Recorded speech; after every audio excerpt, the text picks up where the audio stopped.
Il était temps d'organiser cette première rencontre du comité de pilotage du programme conjoint d'appui à la police nationale d'Haïti. Permettez-moi de commencer par remercier nos partenaires financiers qui ont offert et versé des contributions. Cela n'arrive pas tous les jours qu'un appel de fonds pour un montant déterminé obtienne une réponse positive à près de 90%. Bien entendu, les besoins de la PNH sont immenses et ce programme n'est qu'un début de réponse apportée avec l'aide directe de nos partenaires. La PNH doit renforcer considérablement ses effectifs qui ont enregistré une attrition significative avec le départ de nombreux policiers attirés par les différents programmes et facilités d'immigration offerts par certains pays. Vous connaissez les statistiques et l'hémorragie continue.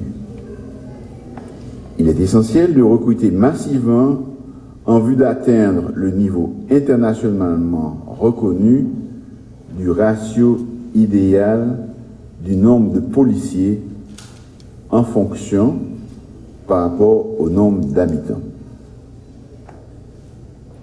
La PNH a besoin d'équipements en quantité suffisante pour répondre aux attentes de la population qui fait face à une recrudescence des actes de violence en tout genre, assassinats, kidnapping, viol, vol, limitation de la liberté de circulation, les menaces explicites contre la vie des gens qui empêchent les enfants d'aller à l'école et les tentatives de déstabilisation. Dans ce domaine, le Trésor public a fait un effort particulier pour faire l'acquisition de certains matériels, et ce, en dépit du ralentissement de l'activité économique et de son impact négatif sur les recettes fiscales. Mais, vu l'ampleur de la tâche et l'énormité des besoins, le soutien et la solidarité de la communauté internationale demeurent une nécessité incontournable. La PNH a besoin de formation continue pour mettre ces unités spécialisées en situation de répondre efficacement aux nouvelles menaces pour lesquelles elles n'étaient pas préparées. Je remercie les pays amis qui ont fait un effort en ce sens. Mais il nous faut faire plus et plus rapidement. La PNH est mal logée dans plusieurs villes et villages. Nous devons redonner confiance à la population dans la capacité de la PNH à faire respecter effectivement la loi dans le pays et en améliorant son image. Nos policières et nos policiers doivent disposer d'espaces de travail décents, appropriés et adaptés pour le service qu'ils doivent rendre aux contribuables. En plus de la lutte contre les gangs,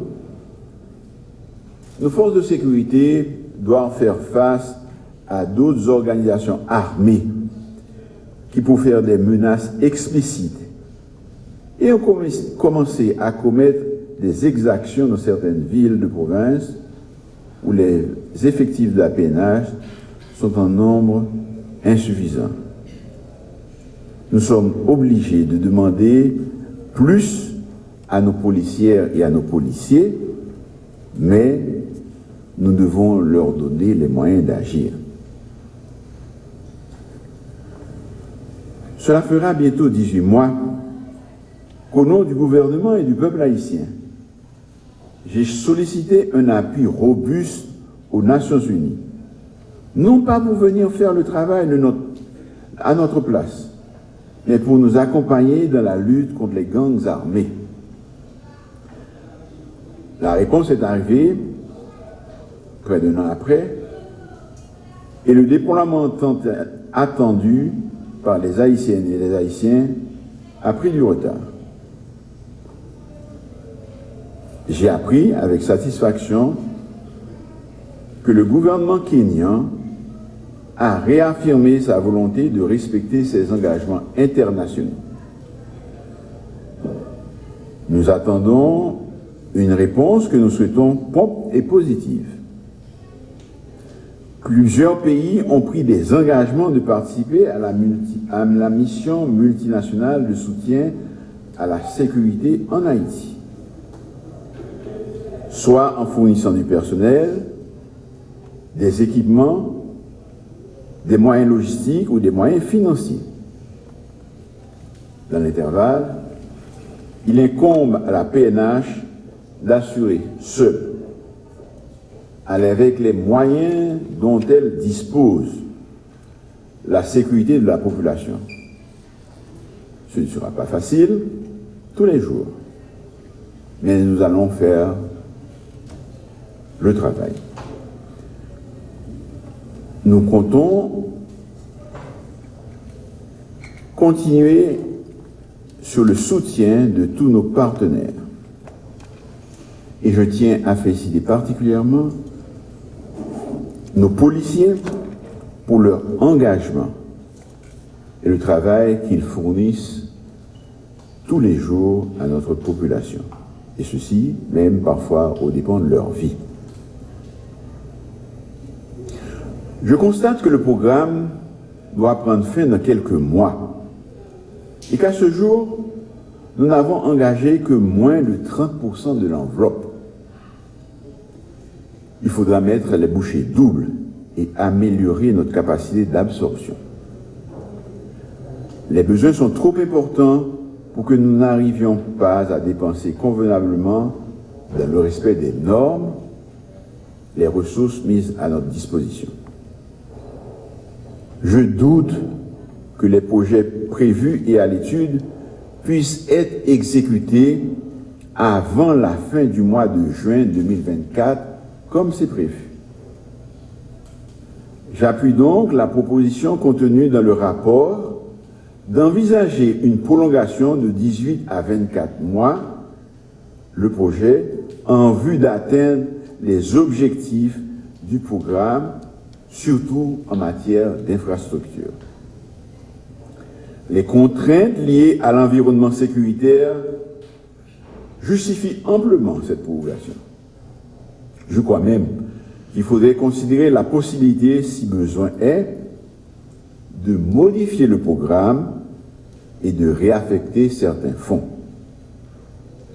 Je demande au comité de pilotage de se pencher et de prendre rapidement une décision, car la PNH a besoin de concrétiser dans les semaines qui viennent tout ce qui est prévu dans le programme et bien plus encore.